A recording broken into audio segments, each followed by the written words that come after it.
endless hunger.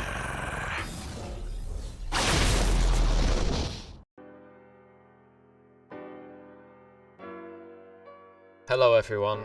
This guide has been fact-checked by a grandmaster Kha'zix top lane player, Specky, himself. And in this guide we will cover runes, itemization, evolve order, and your questions in the comments. First of all, what is really important about learning Kha'zix top lane is your learning mindset. Kha'zix top lane is no easy pick. It's very hard actually. But it's very important to learn your limits. That's my first point, limit testing. Your first 10 games, I want you to really play aggressive. You're probably gonna int, you're probably gonna die. But you're gonna learn what you can and cannot do on Kha'zix top lane. Yes, maybe try this in a normal game first. Or be like me and demote 3 entire divisions. It's up to you. After testing your limits, be sure to rewatch your own games and rewatch Specky's games, of course. See what you can improve on, see what you like, see what you dislike about your playstyle. Don't focus on winning your games. Focus on learning something every game. Because losses will happen, you're learning a new champion. But once you master this champion, you will see those wins pouring in. Now, why am I starting with mindset? Because knowing your win condition is very important on Kha'zix. He has many playstyles and many builds, and it's important to recognize what your win conditions are to win the game. Into the first rune page, the Phase Rush rune page. This is your most optimal Kha'zix top rune page. And you are going to be aiming to take this as much as you can. As a primary tree, you want to go Phase Rush. The reason being is that you don't really need the damage of Electrocute. And Phase Rush is just amazing for team fights and kiting. It scales super well. Then as your first option, you usually want to opt to go for Mana Flow Band. This is gonna help you sustain in lane with your W. And if you're going tier build, of course it's gonna add more to your mana pool, it's going to add more to your damage. But if you're playing against an AP matchup and you feel like you need the magic shield, then be sure to go for that. In the second option, you almost always want to go Transcendence. And as a third one, because we want to scale with Phase Rush Kha'zix, obviously go for Gathering Storm. Now, for the secondary runes, you should always go Domination. Ravenous Hunter is just extremely good in Kha'zix. And you can go either Sudden Impact or a Taste of Blood, depending on if you want a little better sustain for laning phase or just more damage.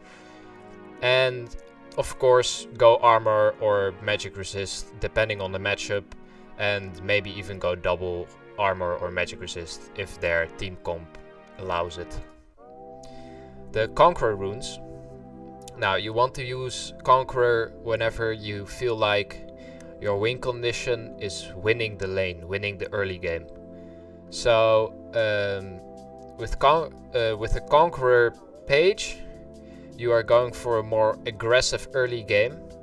But don't get me wrong, you don't want to play Bruiser Kha'zix. That's not the point of this guide. Now, paired with Conqueror, we take Triumph. Nothing much to say about the other ones. Tenacity. Of course, if they actually have 0 CC, you can opt for Alacrity if you want to. Now, as your third option, I usually go, and Specky usually goes, Coup de Grace. But if you prefer, then feel free to go Last Stand. And the secondary tree, like I said, Domination is just too good to skip out on. Now, should I go Conqueror or should I go Phase Rush? Well, like I said, win conditions are very important, but here's a little rule of thumb. Are you playing for the early game? No? Then go Phase Rush. Are you playing for the early game? Okay, is your opponent guidable? No? Go Conqueror. Examples for this one are Diana. You can, if you take Conqueror, you can like easily 1v1 Diana, and you don't really get outskilled by her anyways. As for guidable matchups, I would suggest something like a Garen. Like, you still want to be playing like a little aggressive, but you just need that Phase Rush to like guide him out, and if he can't reach you, he can't damage you. Or there's matchups like Vladimir that want to try to kite you out, but you can actually play really aggressive with Phase Rush. Now, this is your ideal late game build with Tiamat, Muramana, Duskblade, Swiftness Boots, Humus, and either Lord Dominic's Regards or Executioners. Why is this build the most optimal? Well, Manamune is actually the best item to have on Kha'zix in the late game, because the passive just gives you so much burst, like it's insane, it's cheap, it gives you a lot of money, and this build will allow you to just like one-shot their whole team. Now for boots, it's pretty simple. If you like have to go Tab Eyes or Mercs, because Tab Eyes because they have auto attackers and Mercs because they have a lot of CC, then definitely go for those after you get your Duskblade. But if they don't, then you can just go Boots of Swiftness, and like it makes reaching your targets a whole lot easier, and you can roam around the map easier. These are some alternative items you could use. Trinity Force is a good option when you're running Conqueror Kha'zix. Death Stance is a good defensive item because of the bleed effect, and of course because they added the resistances to him. The only real downside is that you pay a lot of gold for survivability, and there's not much of a damage increase. Hex Drinker is a very good option if you're playing against a very bursty mage and you're struggling. Like something like Rumble, you could definitely consider going Hex Drinker. The only real con of Hex Drinker is that Maw of Marmortius isn't a really good item on Kha'zix, so finishing it is pretty bad. But the item itself is a pretty solid item. Edge of Night is amazing. It's still better if you can go something like Humus or Last Whisperer.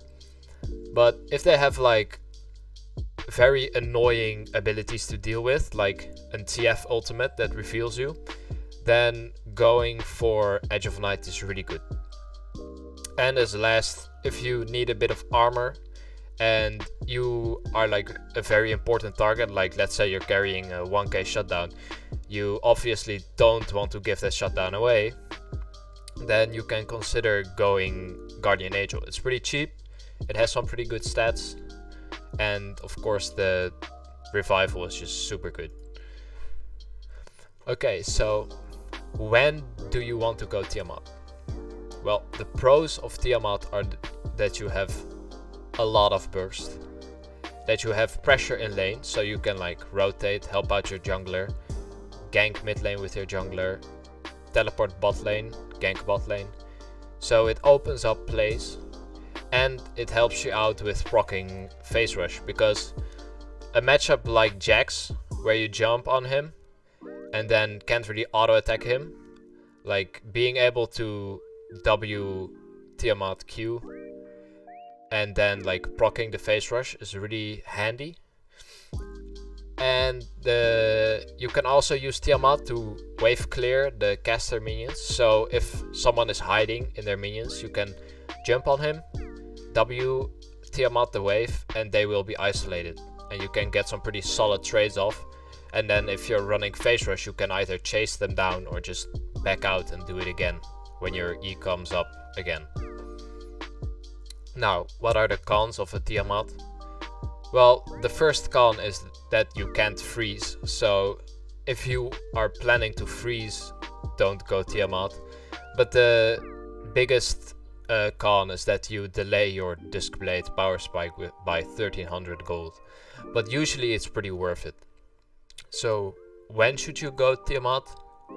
I recommend that if you're not going to freeze, you build Tiamat. I have a helpful video in this PowerPoint presentation. I will also link it in the cards, and this PowerPoint will be in the description if you want to check it out for yourself later on. Okay, the tier build. Why are we going tier? Like I said, Mana Immune is like a super good item. It gives almost 80 AD when it's finished for only 2,400 gold. So it's super cost efficient. And the mana regen helps you survive your hard lanes because you can just level up W and spam it on the wave and just heal up constantly.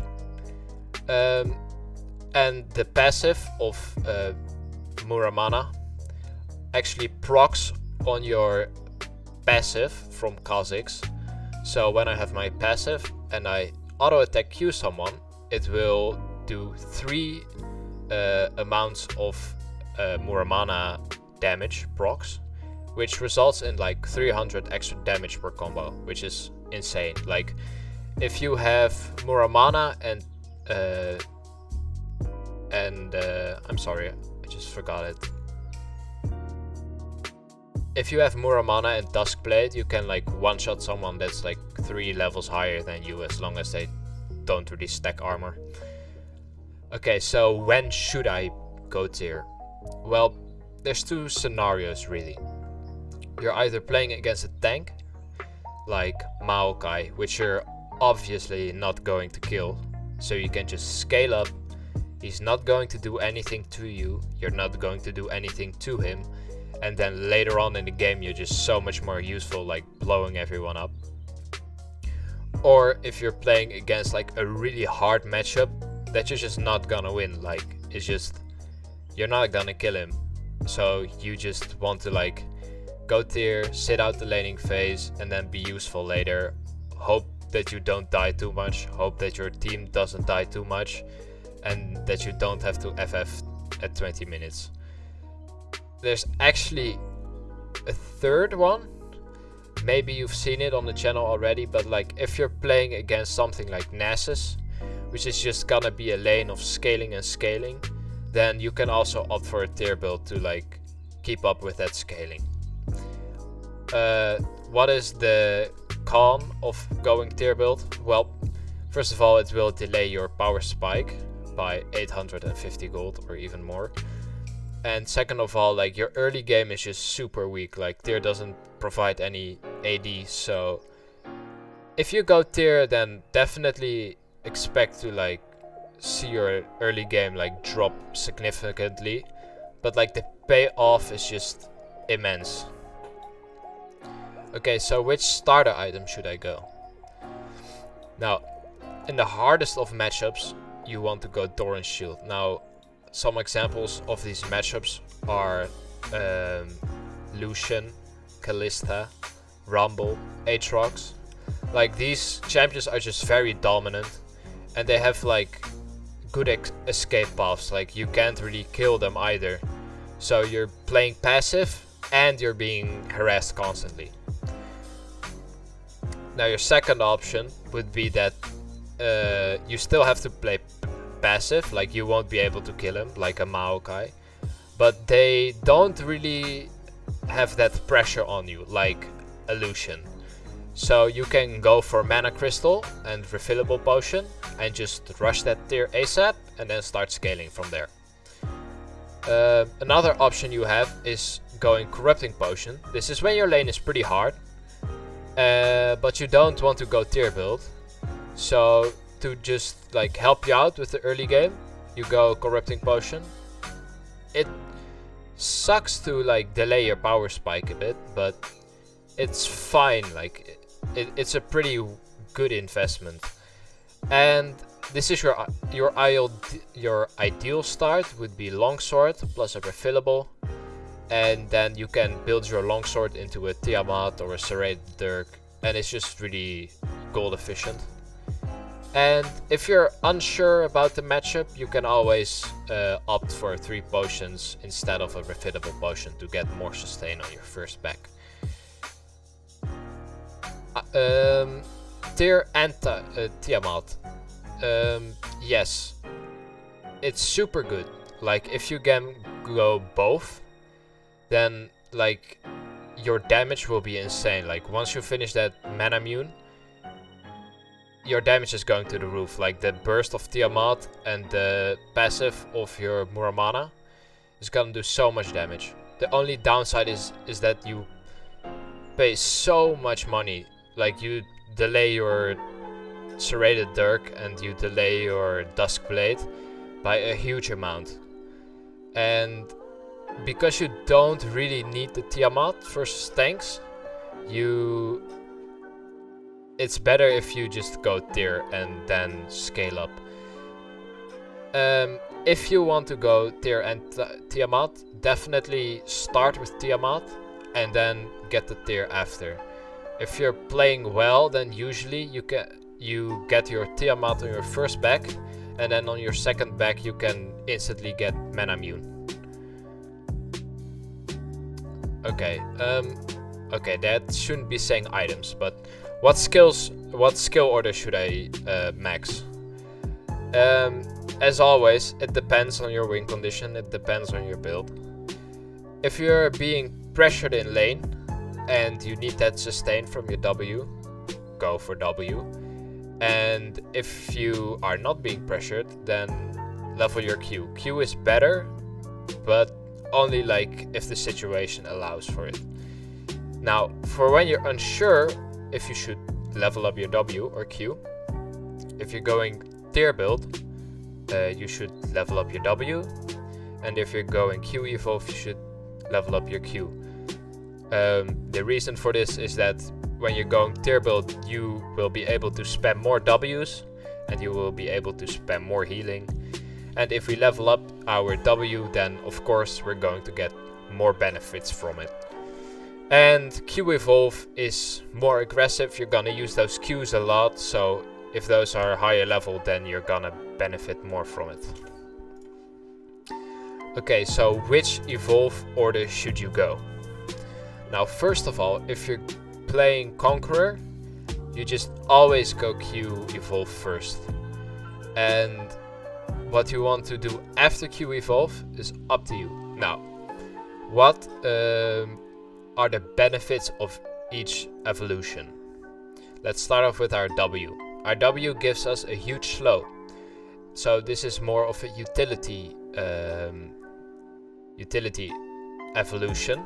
It will also like make it easier to hit multiple targets. So if you're not really snowballing, like you can go for your W. Or if you want to kite, like let's say you're playing against a Darius or a Mundo or a Nasus. These guys really can't do anything if they don't reach your team. And your W actually has a 90% slow on isolated targets. So against like matchups you want to kite, it's like really good to go with secondary.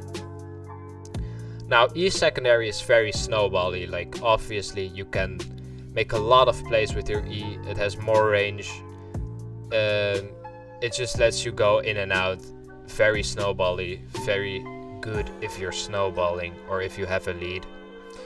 And your ultimate evolve is just really powerful because you get 6 seconds of invisibility in total, which is great.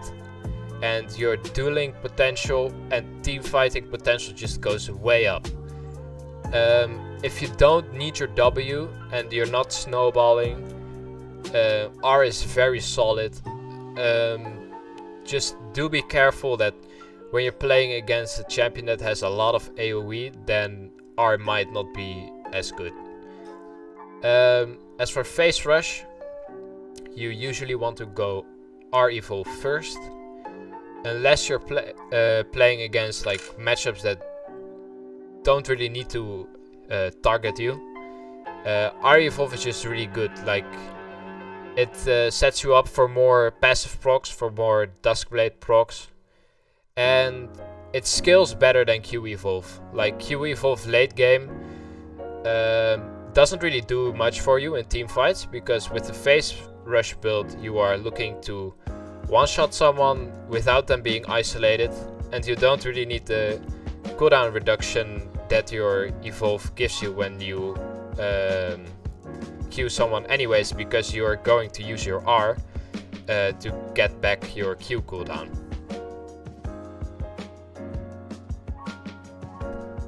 Now, some of your questions where we've gotten some questions about the Command Kha'zix build. Now, personally, we don't think it's really good. Like, there's much better alternatives out there if you want to play a poke champion top lane. Like, I've checked some videos and they do like 2k combat damage, which is pretty mediocre if you compare it to like what Conqueror has to offer you or what Phase Rush can offer you. And is Grasp Kha'zix viable? Honestly, yes. If you just need to win your laning phase, if that is your win condition, because you have like a 90% win rate casted in Smurf on your team, sure, it's gonna win you the lane. It synergizes well with your passive. So yeah, if you just need to stomp lane, go for it, man.